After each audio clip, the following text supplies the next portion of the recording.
Assalamualaikum warahmatullahi wabarakatuh. Untuk materi klasifikasi yang terakhir, kita akan membahas mengenai algoritma naive Bayes. Di mana dalam algoritma ini, naive Bayes classifier mengadopsi ilmu statistika, yaitu dengan menggunakan teori kemungkinan atau probabilitas. Di mana metode naive Bayes ini merupakan metode klasifikasi yang berdasarkan teori probabilitas dan teorema Bayesian dengan asumsi bahwa setiap variabel atau parameter penentu keputusan bersifat bebas atau independence. Untuk rumus perhitungan naive Bayes dapat kita lihat seperti berikut ini. P, H dengan X sama dengan Px terhadap H dikali P H dibagi Px, di mana X merupakan sampel data, H ini merupakan hipotesa X, yaitu merupakan data kelas atau label, PH ini merupakan peluang dari hipotesa H, sedangkan Px ini merupakan peluang dari data sampel yang diamati. Oke, kita akan masuk dalam tahapan dalam naive Bayes. Tahapan yang pertama yaitu menghitung nilai peluang kasus baru dari setiap hipotesa dengan kelas atau label yang ada dalam P XK terhadap CI. Yang kedua yaitu menghitung nilai akumulasi peluang dari setiap kelas P X terhadap CI. Yang ketiga yaitu menghitung nilai P X terhadap CI dikali P CI. Yang keempat, menentukan kelas dari kasus baru tersebut.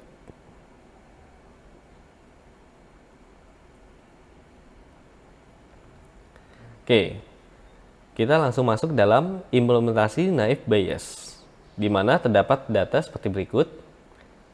Terdapat atribut jenis kelamin, status mahasiswa, status nikah, IPK, serta status kelulusan. Jenis kelamin terbagi menjadi laki-laki dan perempuan, status mahasiswa, yaitu mahasiswa dan bekerja, status nikah, belum dan menikah, IPK, ini nilai antara 0 hingga 4, dan yang terakhir yaitu labelnya, status kelulusannya yaitu tepat atau terlambat. Diberikan sekumpulan data training dengan 3 atribut yang dikelompokkan dalam kelas atau kategori status kelulusan tepat dan terlambat. Oke, maka selanjutnya, jika terdapat data seperti berikut, jenis kelamin laki-laki, status mahasiswa, yaitu mahasiswa, status menikahnya belum, IPK semester 1 sampai 6 yaitu 2,7, maka status kelulusannya apakah dia tepat atau terlambat.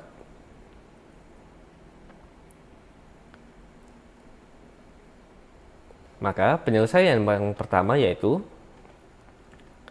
kita akan menghitung total datanya, yaitu di mana terdapat 15 data.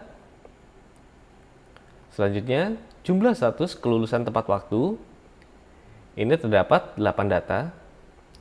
Jumlah status kelulusan yang terlambat yaitu 7 data. Maka kita akan menghitung P CI-nya yaitu status lulus tepatnya 8 dibagi 15, hasilnya adalah 0,533. Sedangkan yang telat 7 dibagi 15, maka hasilnya adalah 0,467. Selanjutnya kita masuk dalam penyelesaian yang kedua, yaitu di mana kita akan menghitung P X terhadap CI-nya. Apabila CI sama dengan tepat, maka kita akan menghitung yang pertama X jenis kelamin laki-laki, yaitu 5/8 sama dengan 0,625. Nilai 5 didapatkan berdasarkan jenis kelamin laki-laki dengan status kelulusan tepat. 1, 2, 3, 4, 5. Maka 5/8. 8 didapatkan dari total status kelulusan dengan status tepat. Selanjutnya kita akan menghitung kembali untuk status hanya mahasiswa. Maka didapatkan nilainya yaitu 5/8.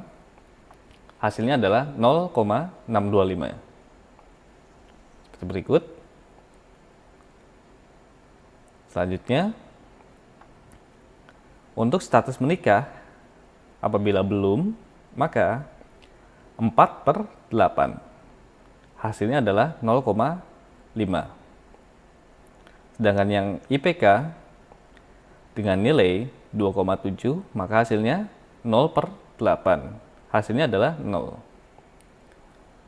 Selanjutnya, kita akan menghitung untuk CI terlambat.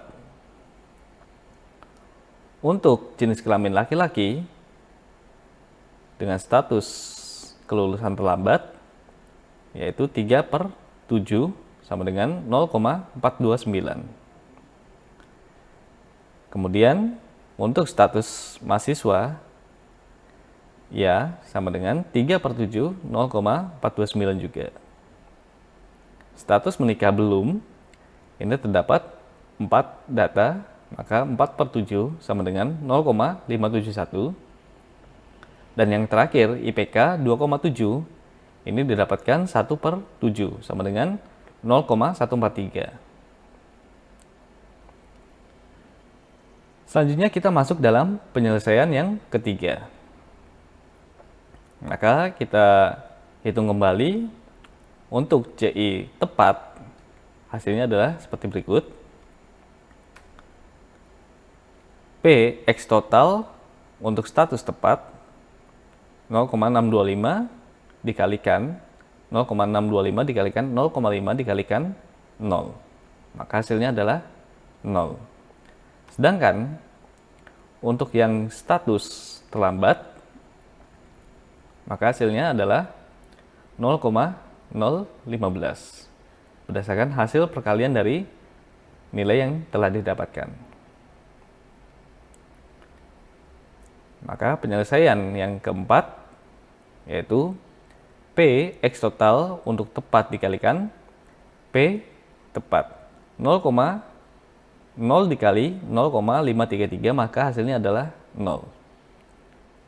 Sedangkan P X total terlambat dikali P terlambat, maka hasilnya adalah 0,015 dikali 0,467, maka hasilnya adalah 0,007.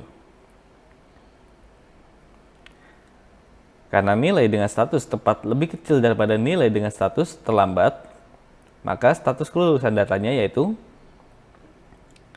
untuk mahasiswa berjenis kelamin laki-laki, statusnya yaitu mahasiswa, belum menikah, serta IPK-nya 2,7, maka status kelulusannya yaitu terlambat. Jadi begitu cara untuk penyelesaian dari naive Bayes. Baik, sekian untuk materi dari metode klasifikasi. Untuk perhatiannya saya ucapkan banyak terima kasih. Assalamualaikum warahmatullahi wabarakatuh.